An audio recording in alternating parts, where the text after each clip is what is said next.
Hello everybody, my name is Kayleigh Buckingham-Pegg and I work at the University of Warwick in the international team.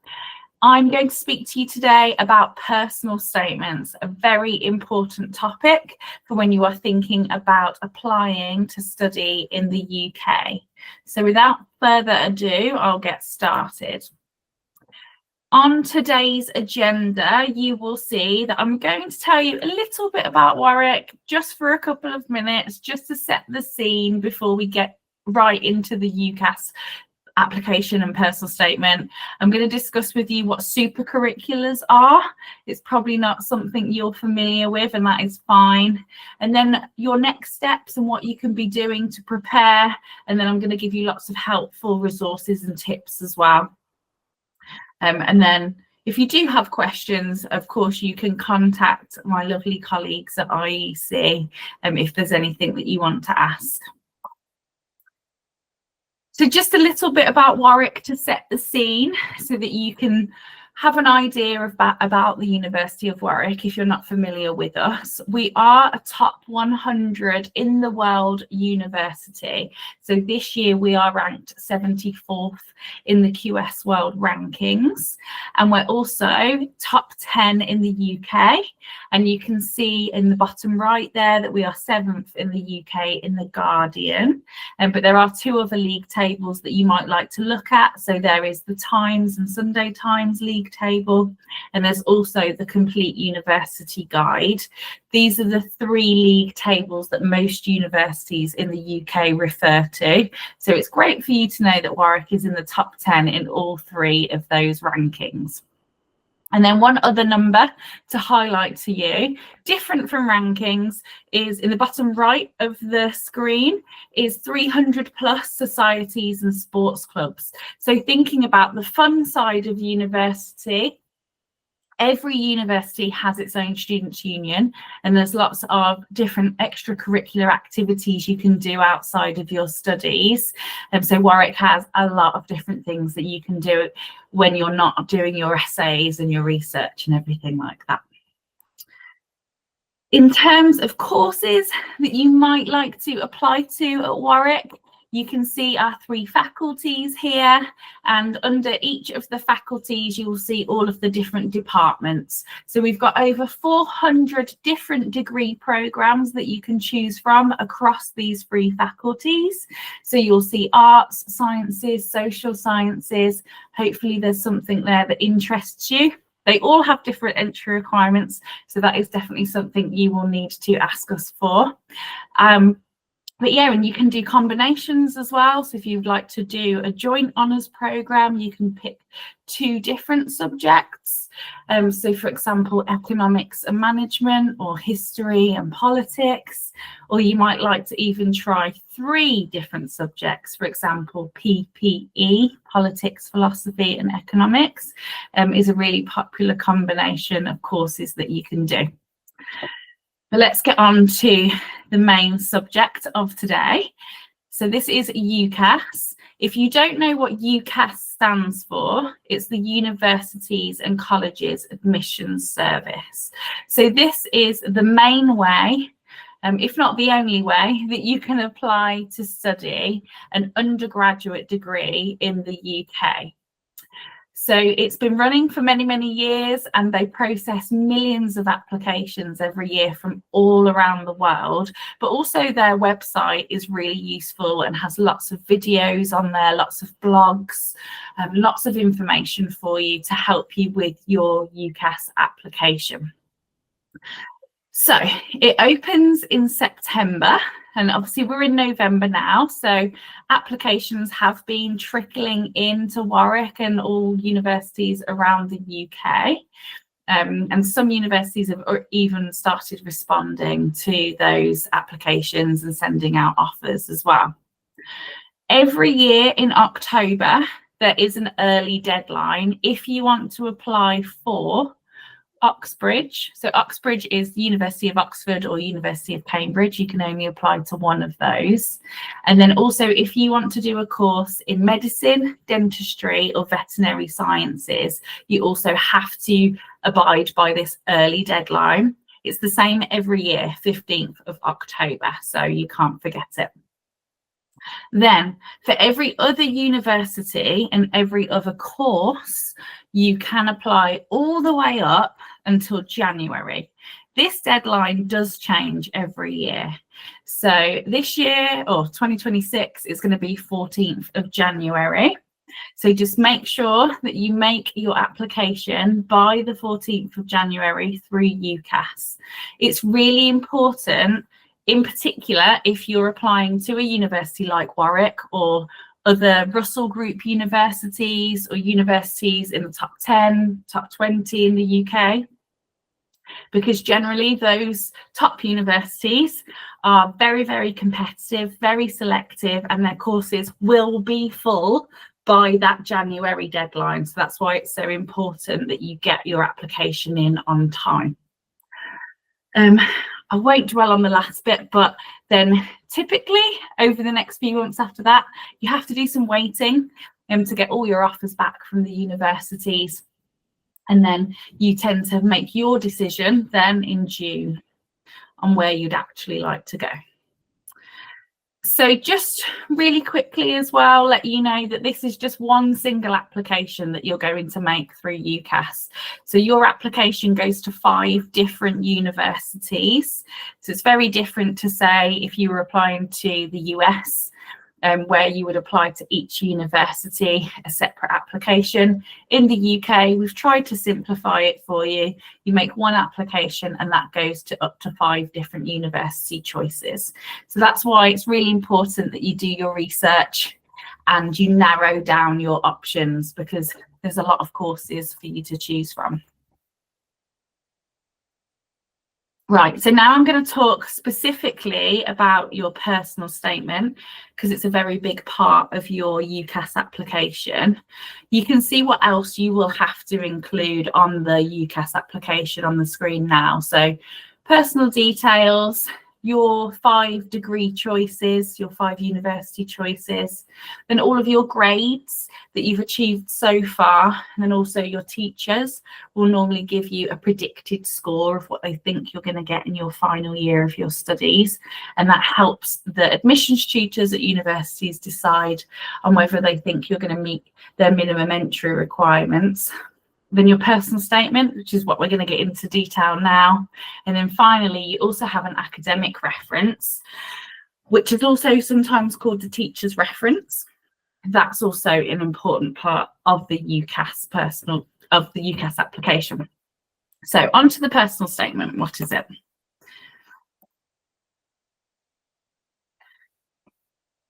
Next slide. Here we go. So what are admissions staff looking for? So it is usually the admissions teams who are reading your personal statements, but sometimes it's also the departments themselves as well. So really important, they are looking for you to be academically suitable for your chosen degree course. And by that, they mean they're looking at, are you a good candidate to study this programme at their university? And have you mentioned the subject that you are interested in? The next thing is they are looking for you to be genuinely interested and passionate about the subject. So this is really important as well. They want to hear about your motivation to study the course you have applied for. So whether it's economics or business or engineering or English, where has that interest come from? Can you be specific? So this is where I give you advice and say, don't say things like, for as long as I can remember, I've been interested in economics, or ever since I was a child, I've been interested in history, because it's a very general sweeping statement. Many people say exactly the same thing, and it doesn't help us at all to know anything about you and where your interest actually comes from. So can you pinpoint the moment when you realised that you were really interested in the subject? And then I'm going to give you some kind of tips on how you can go into that as well. And then finally, the admission staff are looking for an understanding of the degree course, of what it entails. What are you going to be doing when you're studying this at university? and what relevant transferable skills are going to be needed. So we want you to talk about the academic skills and transferable skills that you have that are going to help you be a really good student on this course. Okay. So the personal statement is now split into 3 questions that you have to answer. And you can see those 3 questions on the screen now. So I'm going to go through them one by one. So number 1, why do you want to study this course or subject? So going back to what I just said, where does your passion come from? Where does your motivation to study this subject come from? When did it start? So give us those personal life experiences and don't be generic. Can you talk about wider research that you've done? Maybe you've read some online journals, or you've read some extra books outside of your school studies that are about this subject. Can you highlight particular skills that are going to be good for this subject as well? Are there even specific theories or arguments that you find really interesting? So this could be in law, in economics, in politics, whatever your subject. Is there a particular topic? Really delve deep, don't be generic. Is there a real particular topic or area that you want to find out more about, and that's why you want to study this subject at university? You could even say there's something that you disagree with and that you want to find out more about it. Maybe you want to come up with a new solution in a particular area of your study of interest. So anything like that, it needs to be academically engaging. So be really specific with your examples. Question 2, how have your qualifications and studies helped you to prepare for this course or subject? So this is where you need to think about what you're doing at school. So your studies that you're doing at school. So you might have a think about particular modules that you're doing or topics. Maybe there's an essay or a project that you've worked on. It could be individual or group work that you've really enjoyed, and you can talk about that in more detail. If you're doing an EPQ, which I know lots of IB students do this in particular, you might like to talk about the topic of your extended project, and maybe how that has really furthered your interest in this subject and what you've gained from the EPQ. You might like to talk about competitions that you've been involved in that are related to the subject. And then any other things that you're doing as well, kind of alongside your studies. So it could be tutoring, mentoring. Are you having private lessons? Are you doing any online qualifications or extra qualifications that are related to the course? So, anything like that that is relevant and related to the subject, we would love to hear about it. And then your final question, question 3, is what else have you done to prepare outside of education? And why are these experiences useful? So this is where we talk about those supercurricular activities. So I mentioned in today's agenda supercurriculars, and I was going to explain what that meant. So if you think of extracurriculars, so things that you do outside of your school studies, but we call them super because they are relevant and related to the course that you are applying to study. So it could be volunteering, it could be work experience, it could be visits to museums or landmark sites, exhibitions, sites of historic interest. It could be listening to podcasts or TED Talks, watching documentaries, but anything that is related to the subject you are interested in. If you don't have what we call supercurriculars and you just have lots of extracurriculars and they're not particularly related to the course, I don't want you to worry too much, because you can make it relate. You can say why it's relevant. You just have to be very clever with the way you word your essay, your questions and answers. So this is where I'll give you some tips on how to do that. How do I relate my skills and experience to the course? We call this method ABC. So it's as easy as ABC. If you follow the ABC rule, it is action, benefit, course. So by action, we mean what you did. So what is it that you did? So was it reading a book? Was it doing some volunteering? Was it taking part in some work experience? Then B for benefit is, what was the benefit of this? So what did you gain from this experience? What did you gain from this activity? Was it a particular skill? Was it developing an ability? What did you get from this? And then finally, C for course. Like I keep saying, relate it back to your chosen course. So why does it matter that you had this activity and that you benefited from it? How does that relate to the course that you're going to come to study with us? So can you let us know how that's going to help whilst you're doing this particular subject? I'm going to give you some examples if this still isn't clear.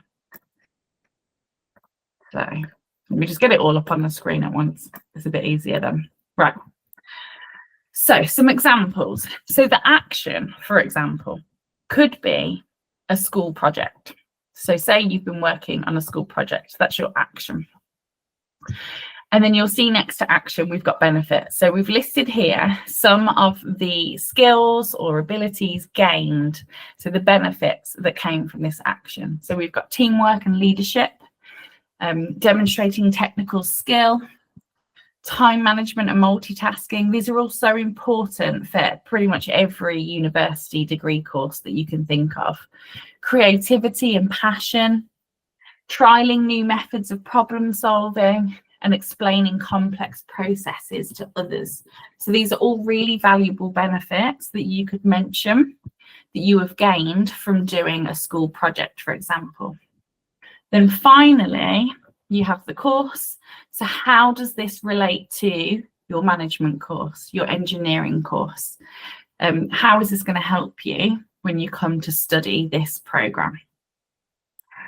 So there's absolutely tons of different benefits that are listed on this screen here. So if you're going to take a photo of any slide, I'd probably say it would be this one, because we've given you so many examples here of the different skills that are good to talk about in your personal statement.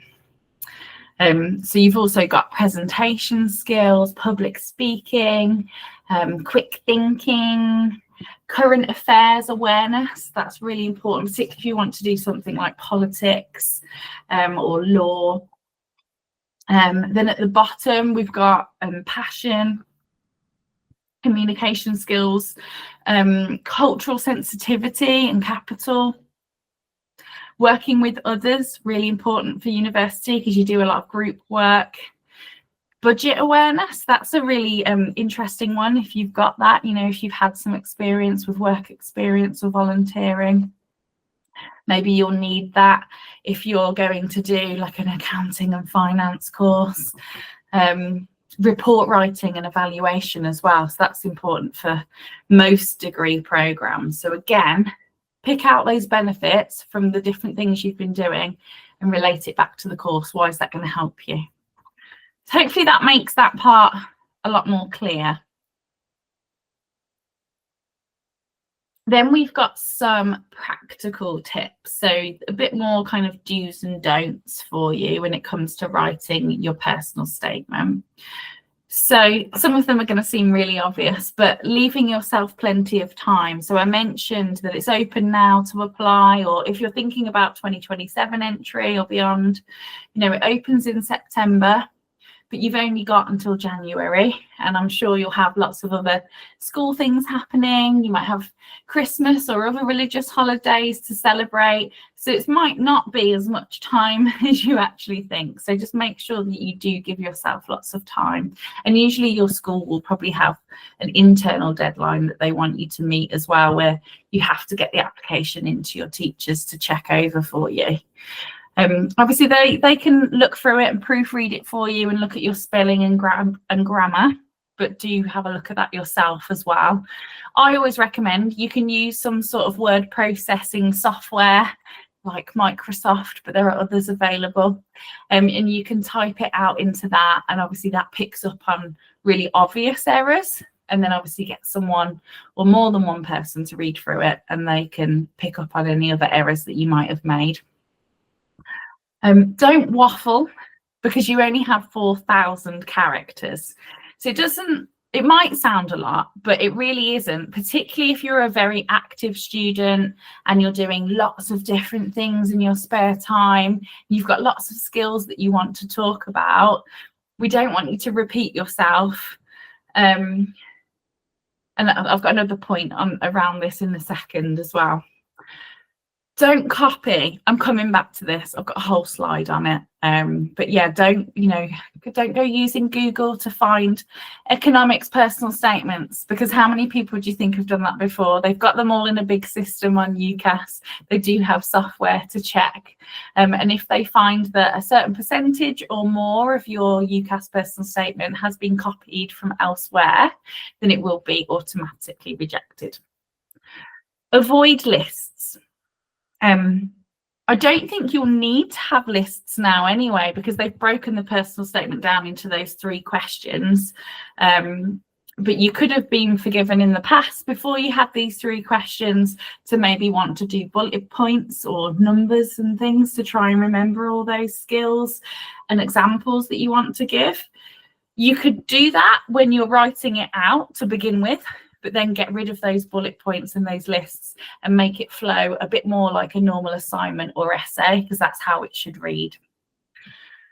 The one that I said I was going to come back to is this avoid humour, controversial statements and quotes.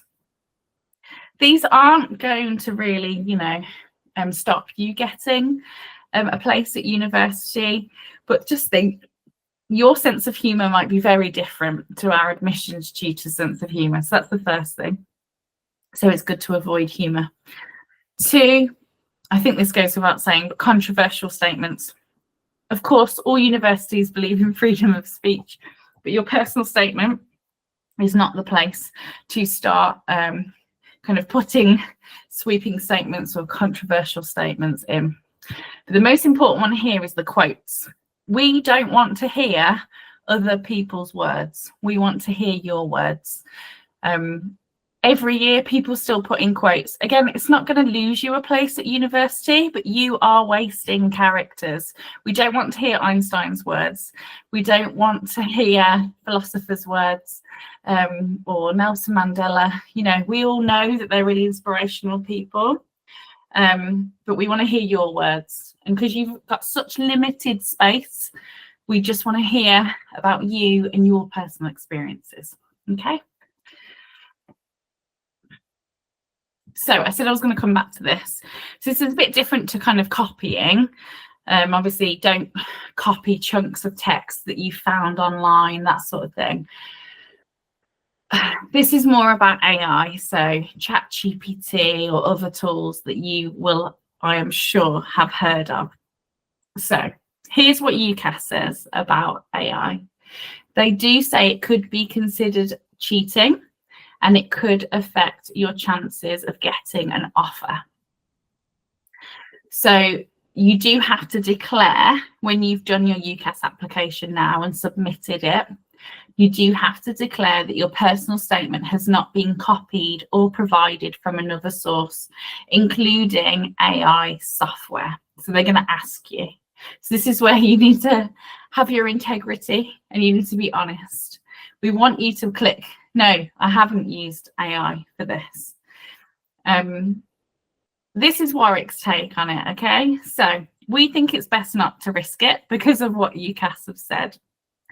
And we don't want you to lose out on a place and maybe UCAS detects that you've used ChatGPT, for example. But what we really mean here is you cannot write a good personal statement if you're just using ChatGPT. And the reason for that is ChatGPT can only give really general statements. As amazing as it is, you know, if you use it for other things, perhaps that you write at school and that sort of stuff, but it doesn't know you. So it doesn't know about that placement you did last summer.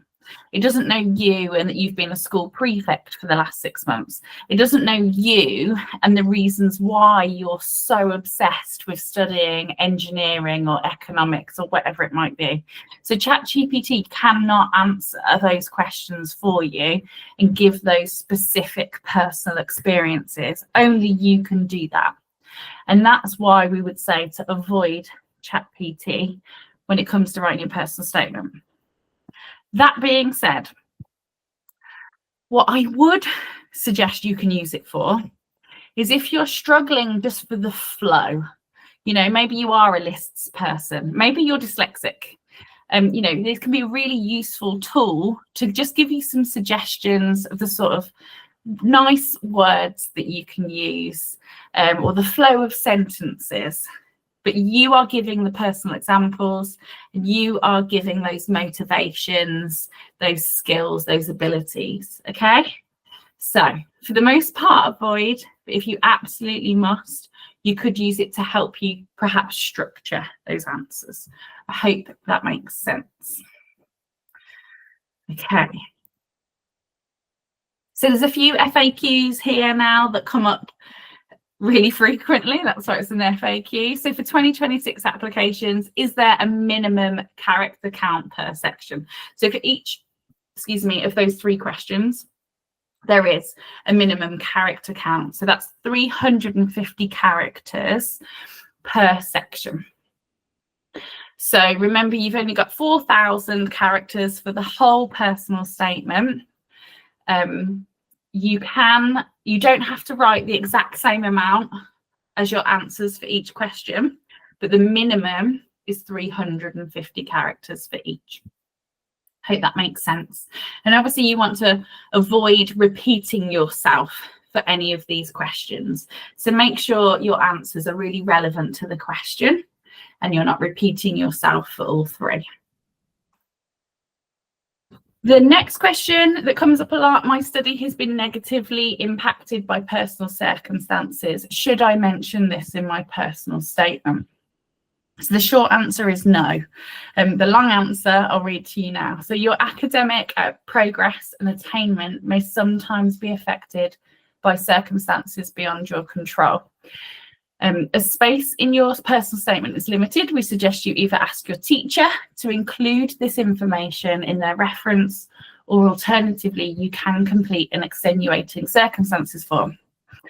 So what we don't want to happen is that you talk about perhaps personal issues or family issues, problems with exams, that sort of thing in your personal statement, because you will be wasting space where you should be talking about your motivations and your skills and everything like that, and all your lovely supercurricular activities that you've been doing.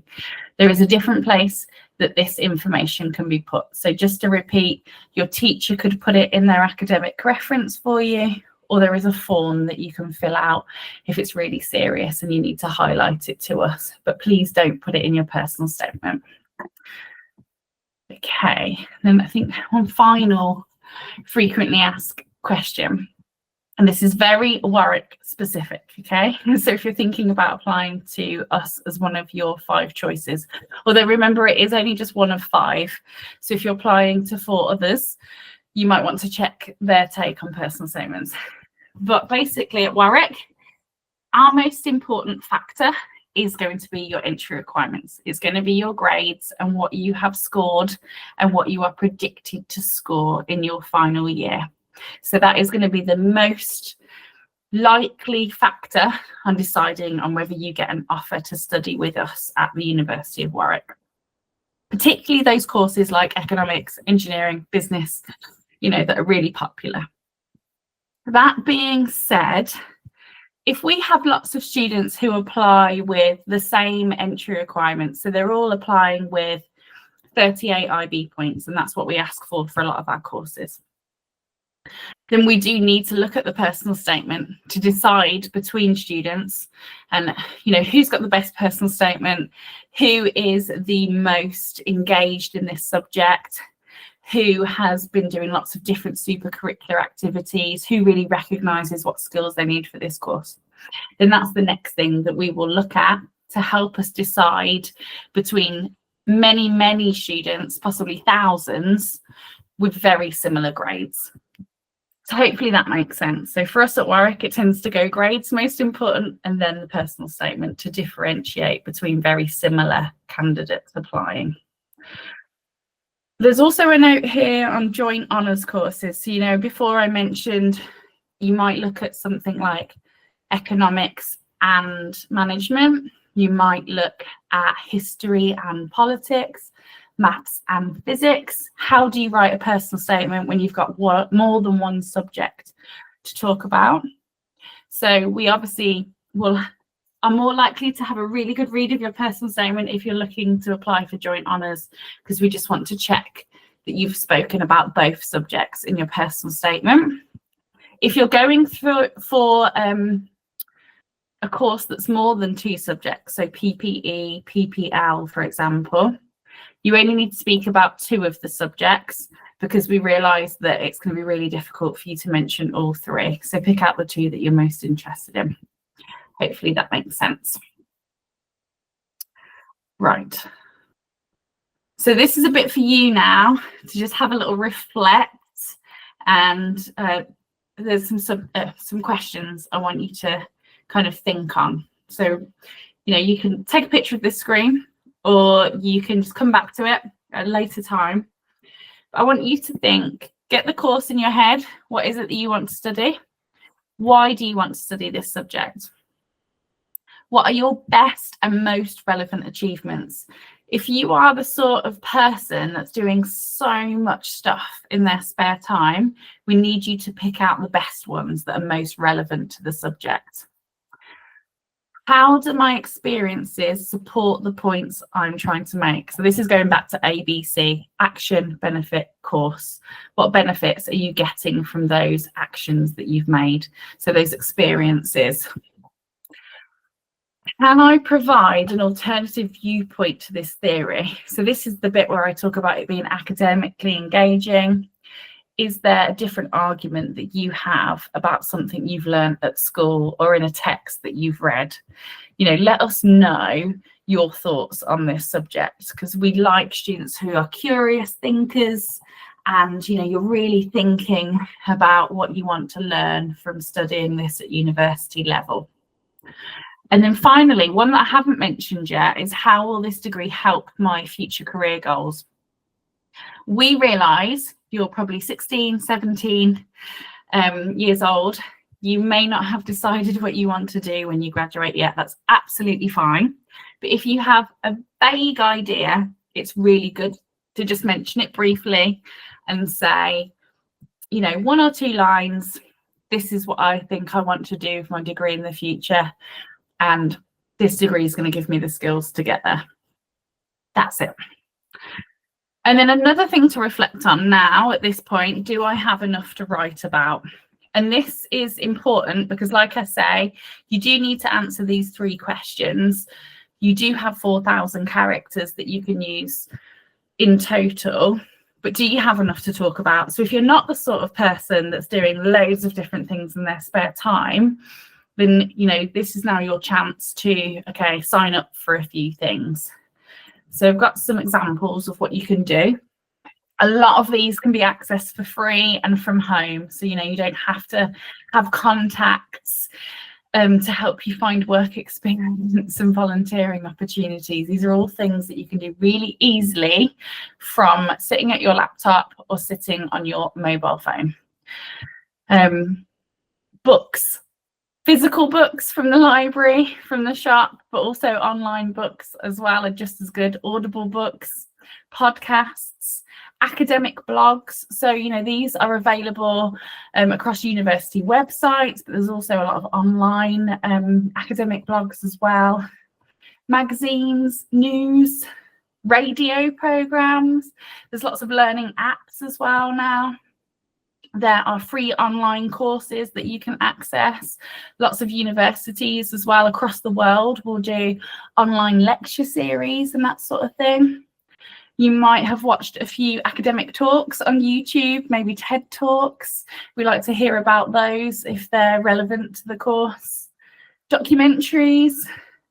And then finally, social media accounts, obviously making sure that they're all official, of accounts of academics as well, but because sometimes they share the research that they are doing whilst they are teaching at university. So if there's one in particular that's really inspired you, feel free to, tune into those, and it might be something you can mention in your personal statement. So lots of examples there, no excuses for not meeting that minimum word count in your personal statement answers. So final tips really just kind of summarize what I've spoken about. But we really want you to focus on how your interest in the subject has developed. So remember those specific examples that are personal to you and where this motivation has come from. Don't be afraid to share your work. So your teachers are going to want to see this. They're going to want to read over it for you. My lovely colleagues at IEC as well will probably have a look at it for you as well if you want them to. Make sure you get started early and get it in by the deadline. Make sure you give yourself enough time to go over it and reflect. And then final bit to summarise, one personal statement to 5 different universities. So tip here, do not mention any specific universities in your personal statement. So if you're mega keen on Warwick, that's great. We'd love to know that, but I'm sure the other 4 universities would not love to know that. So don't mention any specific universities in your personal statement. I'll say it until I'm blue in the face, but most of your personal statement should focus on why you want to study your chosen course. That is the most important thing, because we want to know you are motivated and you are committed to study it for 3 or more years. And then finally, it's not the sole focus, particularly for competitive universities like Warwick and others that are in the Russell Group or in the top 10. So do also be sure to look at things like entry requirements, where you actually get in. So a personal statement is great, but if you don't meet the minimum entry requirements, you could be wasting your application. So just make sure that you check that. In terms of narrowing down your options, so I mentioned all the different courses that we have at Warwick. UCAS is a really good place to start. You can type in the subject that you're interested in. And then from there, you can go to the individual university websites. You can look at the entry requirements, that sort of thing. But this is where I highlight that doing, say, a business degree, for example, at one university can be really different to a business degree at another university. So this is where you need to do your research, narrow down what modules do they teach, how do they teach it, do you want to do more practical, do you want to do more theory, do you want to avoid exams, do you love exams? So think about what you like, how you like to learn. Do you really want to focus on a particular subject? So for example, business at Warwick, we have specialisms in marketing. So if you really like marketing, you might prefer to choose a course at Warwick over somewhere else. But then if it's something else, you might prefer to apply to a different university because they offer a niche course that you're really interested in. So this is why it's really important to do your research, to narrow down your choices of university, because you can only apply to 5, but there's hundreds out there that you can choose from. Other things I haven't mentioned, do you want to study abroad for a year as part of your degree? That's often available at many different universities. So do you have a look, where can you go abroad for a year with a partner university? Industry placements, do you want work experience? Do they allow that? Do they help you to find those placements? Again, it's really popular across lots of different universities. They're usually paid. It's a really good way of getting experience on your CV as well. Something I haven't mentioned, I talked about entry requirements, but it's not just going to be your IB or A levels that they're looking at. Some courses require extra tests. So, for example, if you want to study law at some universities, you have to do a test called the LNAT. You don't need the LNAT if you want to study law at Warwick, just so you know, but other universities, you do require it. We do ask for something called the TMUA if you want to study maths, for example, or computer science. It's also really beneficial for economics as well. But there will be some universities that don't ask for this maths test. So these are all things that you need to look at before narrowing down to your 5 different options. And then along the bottom, you can see all these different versions of degrees as well. So some are BAs, which is a Bachelor of Arts, some's BSc, Bachelor of Science. LLB is a Bachelor of Law. And if it's got an M, it probably includes a master's year, so an integrated master's. So 3 years plus an extra year for a master's. So you'll graduate with both an undergraduate degree and a postgraduate degree. So also a really exciting option to look at. Okay. So now for you, how to find out more. You've watched this presentation. What do I do now? I really recommend go to UCAS. The best starting place. Have a look on the web pages. Watch some of their tutorial videos, you know. Then go to the university websites. That is going to be the most up-to-date place to get all of your information that you need, the entry requirements, what modules and topics do they teach, what academics are teaching the courses, and what research are they doing. Prospectuses, that's more the old-fashioned booklets, if you know those. You can get those from exhibitions and fairs. IEC has lots of them in their offices as well. Or you can have downloadable versions from most university websites.